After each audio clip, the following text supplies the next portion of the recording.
So, hello everyone, and thank you for joining Every Moment is a Choice. My name is Erica Behel, and this is a podcast for people who are looking to understand their own unique courage. I talk with people who have inspired me with the choices they've made, both in their career and in their personal lives. And today I am thrilled to have Bakhtiar Talhah, a friend and colleague who I've known for years. Hi, Bakhtiar. Hi, Erica. So, Bakhtiar has had a remarkable and I would say very international career. So, like I said, we've known each other for years, probably 15 years or so. And we met when we were both working in the energy industry in Kuala Lumpur. And Bakhtiar has worked, I won't say the name of the company, but he's worked for a national oil company in Malaysia. He's worked for energy advisory firms. And then he made a very interesting choice to make a turn towards nonprofit work. And he served as executive director of the Malaysian AIDS Council, where he directed Malaysia's national plan on HIV/AIDS. While he's still involved with the AIDS Council as an honorary secretary and trustee, he's pivoted yet again into sustainability. And first as COO of the Roundtable on Sustainable Palm Oil. And for those of you who are not based in Southeast Asia, this is a big industry here. Palm oil is a very important industry in Southeast Asia and has a lot of impact on the environment too. And he's now founder and CEO of Jejawi Advisors, dedicated to helping Southeast Asian businesses resolve complex sustainability challenges. Wow. So I have always viewed your career as inspirational, and we'll get into that. But you are also just an amazing human, and we go back a long way. And I just have to tell a story from when we worked together because it's one of my favorite stories of all time. So I had said that we worked together in KL, and we were working in an office there, kind of a branch office of a larger company. And Bakhtiar was like head of office and I was a manager there. And one day he came up to me or he emailed me or something. I can't remember how you reached out to me. And you were just, it looks like you were just like bursting with some information that you couldn't keep in. And you just said, I think I was sent something that I wasn't supposed to have seen. We all have, corporate world, sometimes you get mistakenly CC'd on something, but this was a doozy. So, okay, this is a safe story to tell. This company no longer exists. This was like 15 years ago. Nobody's going to get in trouble. But somebody had sent Bakhtiar by mistake the salaries of everyone in the company, from like the CEO down to the interns. And he was just bursting with like having this information and wanting to like confide and say, oh my goodness, like I have this, the Holy Grail. Did you call it that? He had like the Holy Grail, and I was so trying to get information out of you. I was like, oh no, like what? So how much do I make? How much do my colleagues make? How much does the CEO make? And Bakhtiar was like, no, I'm not going to do it. And I cannot believe like the strength you had and the willpower not to like use this to blackmail people. Like there are so many possible scenarios that could have occurred from this. It took a lot of willpower. It took a lot of willpower. I can tell you that. I can just imagine today if somebody like received like everyone's salary, like what would people do with that information? You took the high road. You really did. Well, some things are better left not known, right? I know. I think you actually said that. You're like, you don't want to know. It will just make you depressed.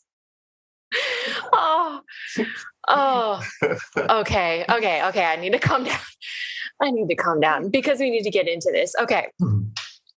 So I know you are a proud Malaysian, and you have you have several nicknames actually. So you go by Bakhtiar, you go by BT, your initials. I've heard Bat, and I think have you collected these nicknames from all of your international travels? I guess. I mean, my family calls me Char. So Char is tea in Chinese. I don't know why. Well, I've always been a tea person, but I picked up a bad habit of loving coffee when I was in France. That is actually my real initials, really. It's because my full name is Bakhtiar Talhah. So there's an A in the middle. And I used to write BAT like my school books and all that. And I think someone must have picked it up and sort of like, oh, whose book is it? It says Bat. And then it kind of stuck. So, among my schoolmates, I'm known as Bat. And then BT, I think, came a bit later, I guess in the working world, just because I used to, sign off my emails and whatnot, just BT, right? Because my name is not easy to pronounce, Bakhtiar. It's Persian by origin. Bakhtiar Effendi means perfect choice. So, lovely. Yeah. And so BT came about a bit later. So my name, is hard to pronounce for a lot of people. In the US, I get Bakhtiar a lot. And the French sort of like, tend to emphasize a bit on the R's, right? So yeah, I go by BT now most of the time. Yeah. I like BT. I always thought that was a bit of a Malaysian thing too, because when I was living there, I think lots of people like the two initials. Yeah. I remember lots of people like to do that. It makes it, quite easy. But thank you for sharing that. And you mentioned France as well. Did you study there? I did. Yeah. So I did my master's there. So I did my undergraduate in the US. And then I was supposed to go to medical school. So I was kind of like pre-med. But that was one of the best choices I made in life, really, to not go to medical school, because I think I would have been an awful doctor. France was like more of an adventure thing. I decided, hey, why not, right? And I've always loved the French language. I picked it up in high school. And I said, well, there's an opportunity. Why not just take a few years off to, go to graduate school? And I chose France. Well, first because the fees were very low, so I could afford it. Yeah. But I lived really, really poorly as a student, though. Yeah. But yeah, so that's how sort of like France started for me. Yeah. Nice. Lovely. So I have to say, I summarized a bit your career, and I think one of the reasons that I've always found you inspirational is that you have kind of navigated your career by making some purposeful choices. And there are lots of people in the corporate world, especially in the energy industry, the money is usually quite good. There's progression. There's always kind of more that you can aim for within that industry. But you've taken risks. Going from energy industry, kind of well paid, to nonprofit work is a big thing. Who or what inspires you to make some of those choices? Well, yeah, I've taken risks, taken huge pay cuts as well. Yeah, you're right. I started my career really in the oil and gas. So, I worked for the Malaysian National Oil Company. So that was my first job. I did that for a couple of years. And then when I moved back to France, got that job at that company we both worked at.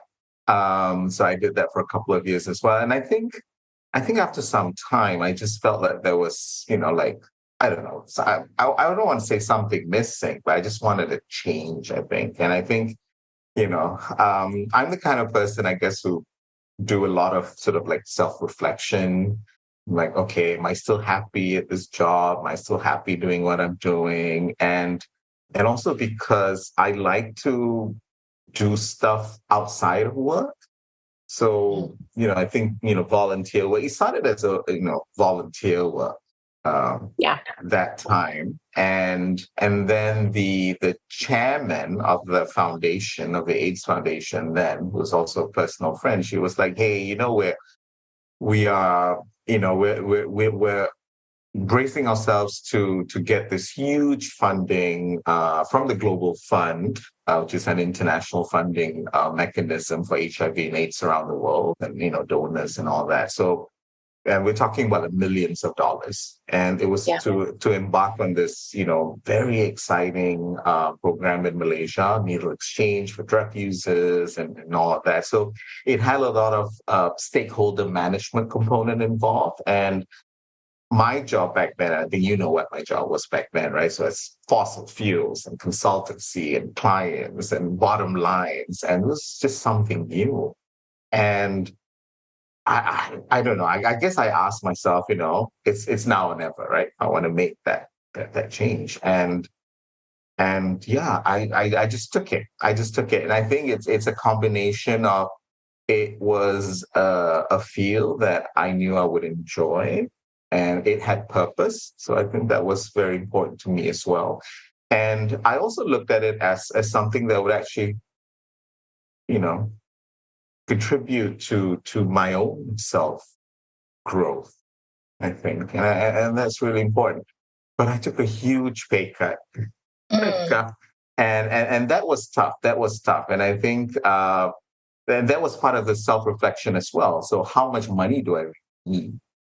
To live well, right? Because I still had commitments, financial commitments and all that. And after, I did that calculation, I was like, hey, I think I can do this. I can pull this off, right? So I did it. So it was a mixture of sort of like this self-growth and passion that I wanted to pursue, and also calculation as well, we're trained as consultants, right? You still have to do that, bit of calculated risk. Yeah. And maybe a bit of serendipity as well, because they had that huge amount of funding coming in, needing some kind of someone to manage that professionally. And I think that I don't know. I have often felt like, I take calculated risks, I can analyze things, but sometimes the universe just kind of throws things at you as well. And this podcast is around understanding that every moment is a choice. And, you've described the fact that it was a lot of your self-growth and everything, and just taking the time to be aware, even if you're in a comfortable job, what else is out there, what is meaningful to you. And so I talk a lot about choices with my guests. I guess, what choices are you most proud of throughout your career? Wow. I guess the easier question would be, which choices I'm least proud of, right? Okay, what do you regret? Oh, wow. Okay, let's start with that. The one that I'm least proud of. I think, when I was much younger, I think, I did my undergraduate studies in the US, and I kind of left the US after 5 years, after I graduated. And, maybe I could have stuck, persevered and maybe even if medical school wasn't a choice, or wasn't the choice that I took, I could have maybe done other things, built a future there, career there. But being young, I thought, adventure and living in a new country, that kind of thing. But I don't know. I mean, maybe it's not fair to say it's sort of like least proud choice for me. Choices I've been proud of. I think I've always been proud of the choices that were the most difficult to make.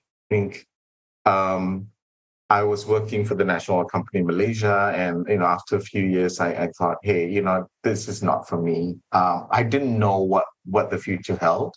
I knew that I always, loved being in France. I enjoyed my time there, and I said, hey, maybe I could build something there. But I just I left. I left with, I left that national oil company with no job. I didn't know what I was going to do. I waited until the bonus came in, and I said, hey, I could live on this for the perks of working in the fossil fuels industry, right?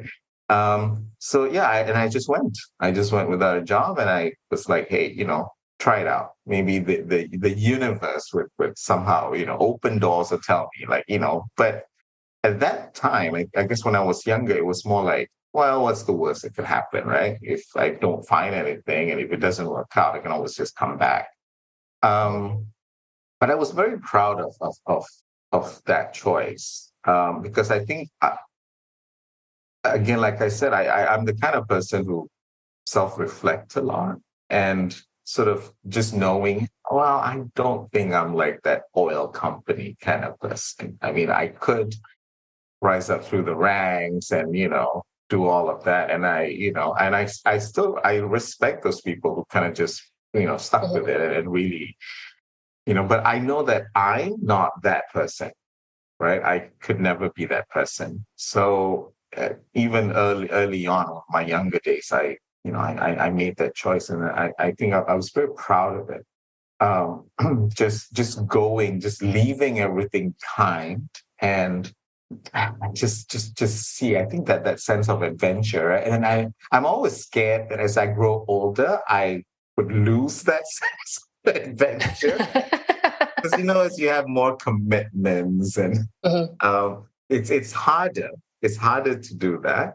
But I did that recently as well. I mean, I was, with the Roundtable on sustainable palm oil. Very, very interesting 5 years that I spent there. I mean, it was, and I think it opened my mind to this whole world of sustainability. And palm oil is not an easy sector to be in, definitely. Yeah. Right?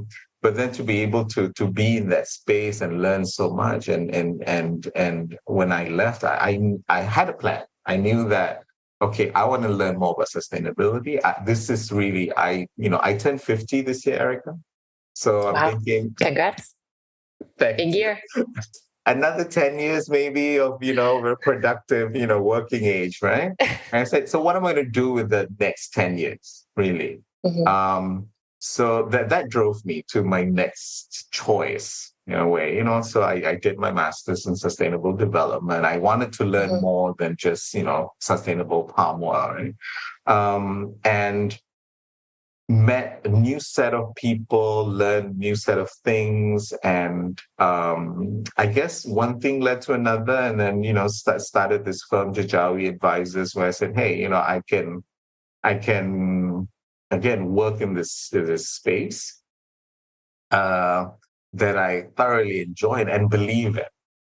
When because I think when I was at the RSPO, working with the plantation companies, looking at what happens on the ground, the complexities, the difficulties, and then also working with, say, the supply chain companies as well. I mean, the manufacturers and all that, and all the dilemmas that everyone faces.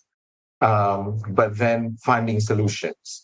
I think that really sort of like drove me. It was a very difficult job. At the same time, when you see solutions being implemented, I thought that was, wow, this is something I want to be in, right? But I know I was always, I guess, more attracted to the environment, environmental issues. And being Malaysian, I think, looking at all the terrible things we've done to our environment here. I mean, tropical rainforests that we have and the few patches that we have left. Right? And then that kind of sort of like drove me to sort of like my next choice. You want to narrow down to what I want to do for the next 10 years or more, I hope. I think that, I told myself that will be it. That would be, let's work on something that involves, rainforest conservation, wildlife, because I think that I realized that was the thing that brought me the most joy in terms of, doing, right? In whatever form. And I wasn't very clear what form would it take. I'm not a trained biologist. I'm not a wildlife management person. I'm not, I'm none of that, right? I was trained in fossil fuels and consulting and but you know what, those skills are still needed, right? So so I started making choices that kind of that I knew would pivot me to in that direction.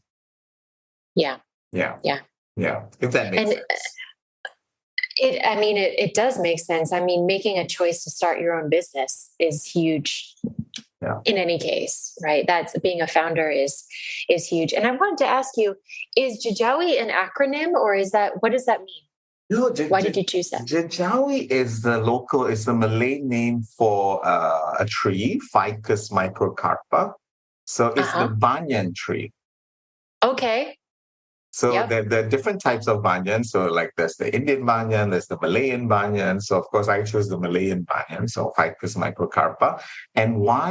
Well, I've always loved the tree. If you know, the banyan tree is the Mhm. one where they have like the roots that grow from the trunks, right? And it actually goes down to the ground. So it has a very sort of unique structure.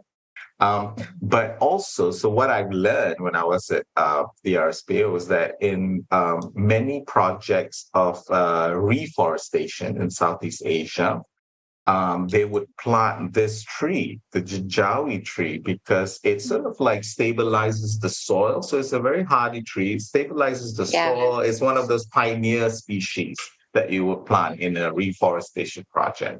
So I thought, hey, I've always loved the tree. It has a quite a strong role as well in this work that we do, right, when it comes to like forest management and all of that. So hence the name Jejawi. Wow. I love that. That's so cool. And wow, I have so many more questions now. So you're advising other companies within Malaysia, within Southeast Asia. Are you actually doing reforestation stuff, or like what types of projects are you doing? Yeah, absolutely. So this is like recent news as well. So, like I said, I knew that I wanted to pivot myself and Jejawi towards that kind of work around forests, around conservation and wildlife. And um, so I think when I started to ask myself and also the team in Jejawi, so what are we about? There are a lot of consultancies out there working on sustainability. A lot of them like around ESG and Yeah. compliance and all that. So I think that's that's becoming more mainstream now, which is great. But what kind of like makes me when I get up in the morning and happy is really thinking about so can we do more, can we because like I said, there's so few patches of intact forest left in Malaysia, for example, in Mhm. Indonesia. So and when I spoke to the team about so what are we about really, and I think because we're quite like-minded people as well, we said, how do we make businesses fall in love with the rainforest? Wow. It was just that simple. Yeah, that's what we want to Yeah. do. We want to make them fall in love with the rainforest. Oh, that's so. Oh, I love that. And I mean, in a way, Wow.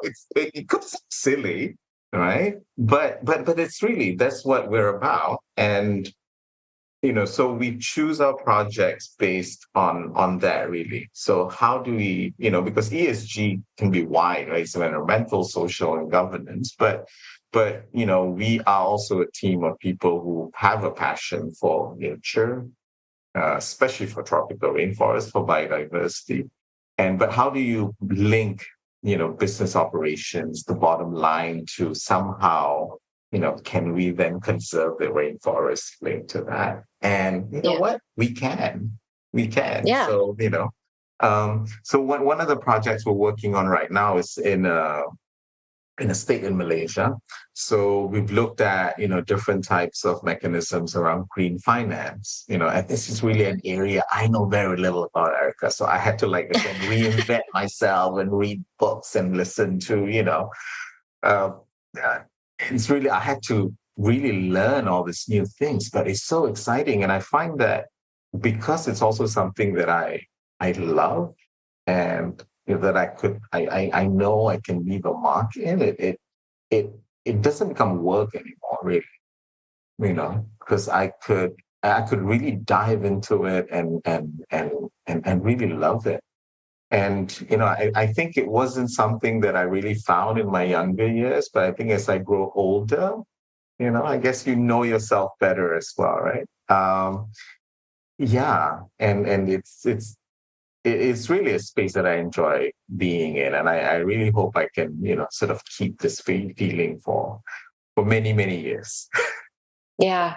I love hearing about how it is possible within one's career to pivot, to kind of decide, I want to explore something new, have a plan, go out and learn something about it, and then do it, and not being stuck. Because I think there are some people who in their career, if you spend enough time in the energy industry or oil and gas, you can feel like you're boxed in.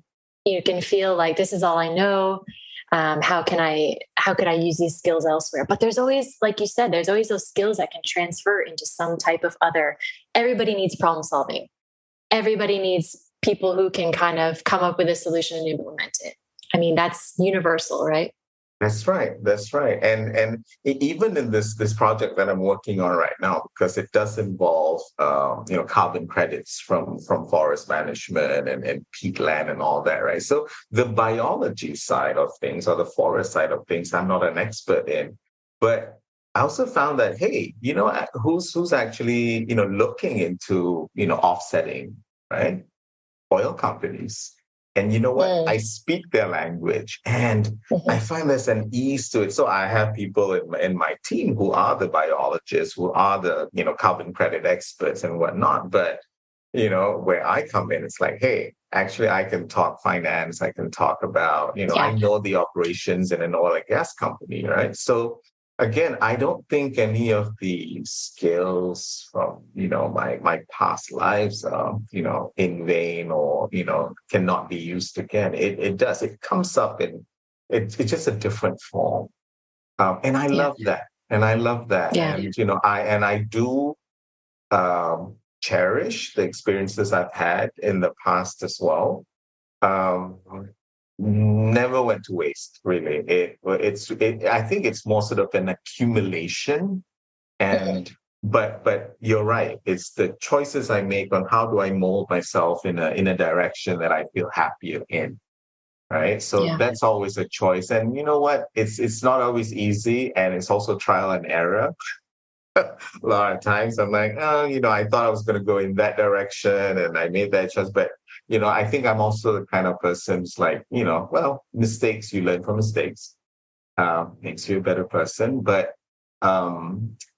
pick myself up fast and, and move on, right? It's Yeah. that moving on. And also, having this running my own business kind of makes me a bit more disciplined into from that moving on bit. Because Yeah. I don't have the luxury of dwelling too much. I love it. I love it. I even love the choice. I mean, you mentioned that you did. So when I knew you, you were living right in the center of Kuala Lumpur. That's where a lot of the corporate part of your work was based. And you said you've actually moved to Kuantan, which is a bit further out. Do you live on the beach, by the way? Is that I live a on the rumor that is? Oh my goodness. Okay. So you've made a choice there as well. I love that. and that wasn't an easy choice. I mean, it was easy in a way. Well, I knew I always wanted to live at the beach. I spent the first 7 years of my life actually living with my grandparents, who's from Terengganu, East Coast state in Malaysia. Hmm. We're like 150 meters from the beach. Yeah. So I've always loved the beach. And when I left the RSPO, it was also during the pandemic. It was in 2021. I thought, hey, why not? Then let's live full time on the beach, because it was locked down everywhere, as you know, right, Erica? Um, Yeah. my friends thought it was crazy because Kuantan is a very small town. It's like 500,000 people. There's not much going on in terms of like economic activity or business opportunities and whatnot. But I don't know. I always had this faith that, well, I think I can still find something. So thanks to technology and the internet, and, virtual calls and all of that. So that I could still run a business from there. But at the same time, it sort of like opened doors for me to opportunities that I wouldn't have had for, meaning, working with the state government of Pahang. So Kuantan is the capital of Pahang. So they're there, and they're the ones actually saying, hey, we're looking at actually, well, to borrow that word again, right? Pivoting away from the traditional activities of mining and timber and logging to, more green economy. So I was like, hey, I didn't know that you guys were looking into all of this. So then I found a spot for myself, a seat at the table, so to speak, and kind of like just slotted myself in there. And I think one thing led to another. And I think just having that passion you just have to have a bit of blind faith, a bit of maybe stupidity as well to kind of like, you can't really calculate these things too much, right? But I think the passion and the love for something does eventually, at least for me, it did lead me to opportunities for myself as well. So I'm glad. I think that was a really good choice for me. And even some of my friends now who thought, oh, you'd be bored to death in living in Kuantan on the beach because, you're 50 and, you're not like retirement age, right? But I said, well, you never know. But it does, I think the choices I make also sort of force me to be a bit more vulnerable because, sort of, like you said, when you're in a company or in a sector for many years, you've gone up, right? Gone up the ladder. You already have that reputation and the credibility and all that. But when I had to start from zero. So I had to go in with a bit more, a lot more humility and, acknowledging that I don't know much, but at the same time, kind of like, hey, I'm here and I'm ready to work. Kind of thing on these things that I have a passion for. So yeah. Wow. I'm just thinking about this, doing something you love with your own company, living exactly where you want to on the beach. I mean, it sounds good. It sounds good. You have to come visit me, Erica, okay? I'm definitely and bring coming. the kids. They would love it. Yes. I'm going to bring the kids. Oh, yeah. I miss Malaysia. And like a lot of the stuff you're talking about, I remember from having lived there for a few years, several years ago, over 10 years ago, I left Malaysia. And I remember one of the big issues that was always talked about a lot locally was the kind of brain drain. And that a lot of young Malaysians were, obviously, they're going to study in the UK and then they go work over there, or Singapore was a destination, or Australia, and there's a lot of Malaysians just kind of like saying, there's not so many opportunities here. And maybe I want to go somewhere else, but you've kind of gone out and then you've come back and now giving back to, Malaysia itself. I mean, what would you say to kind of young Malaysians? Go out and come back, or go explore? Yeah, I mean, I think, well, look, I also think that it's good for young Malaysians to live outside of Malaysia and to experience that, to get that opportunity, experience a different kind of lifestyle, way of thinking and all that. Because I did that and it really benefited me a lot. But there's also, and I found that out, like, there are opportunities, a lot of opportunities in Malaysia. The road is not always easy, though. Yeah. Very different way of working and thinking and, interacting. But hey, I mean, I learned how to deal with, the civil service and, the government sector and all of that. And for me, it's like, I was fine. These things are fun, actually. It's fun. You learn new skills, right? It's a very different world, working in the oil and gas industry where everyone's just so professional and skillful. And there's like pretty much an SOP for everything. Yeah. And then when I jumped to palm oil sector, it was like, oh gosh, it was like night and day. It was like, very different, industry altogether. And now I'm doing, working on carbon credits and green bonds and all of that. So again, it's a different skill set needed. But for me, it's that journey that, that I'm having fun with. So to young Malaysians, really just keep that open mind. There are opportunities. I mean, it's a developing country with a lot of challenges, but I don't think I would have had the same opportunities in these areas if I had just said, just stayed in France, for example, and have Yeah. that comfortable life. Of course, Paris, beautiful city and all that, but but I wouldn't have my next project is tiger breeding for Mm. a tiger project that we have in Malaysia. So there's about Wow. fewer than 100 left in the wild. So we got to do Hmm. something about it. Never in a million years I thought I'd be working on something like this, right? So, I'm floored. I'm like speechless. I'm like, what's going on here? but again, I guess just having that curiosity and this Yep. wanting to try new things.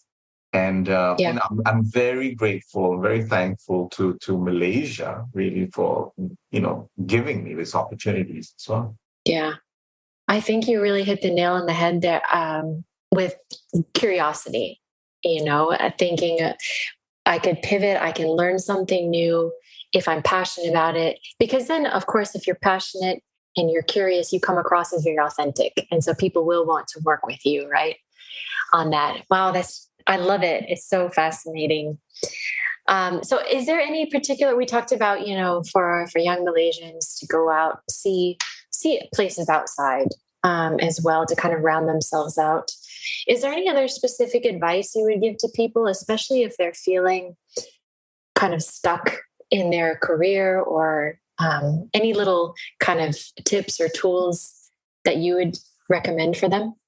That's a tough one. Tips up because I'm not sure. I don't know if there's any one sort of advice or one size fits all kind of solution for everyone. Yeah. I know that for me, because different stages in my life, like I said, maybe when I was younger, I took a lot of risks and very high risks. And as I grow older, it becomes, of course, a bit more calculated, a bit more, I guess, refined. um, but it's also because I guess I know myself better, right? I know what makes me, get up in the morning and be, hey, let's do this, let's tackle this. Um, I think um, for young Malaysians, I say explore as much as you can. I mean, yes, I mean having a good job with a good pay is important. Everyone has those commitments.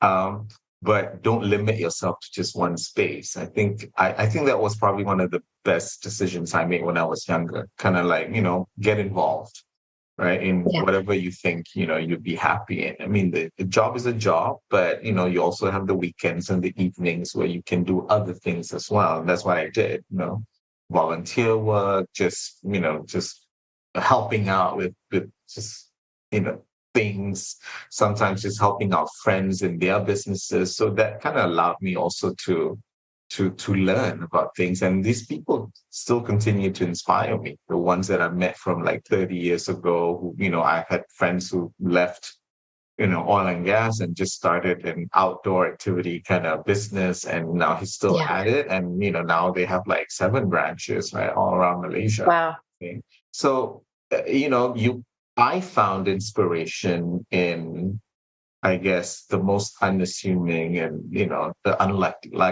likeliest places and people. But then I had, you have to put yourself out there. I think, and that's what Yep. I did.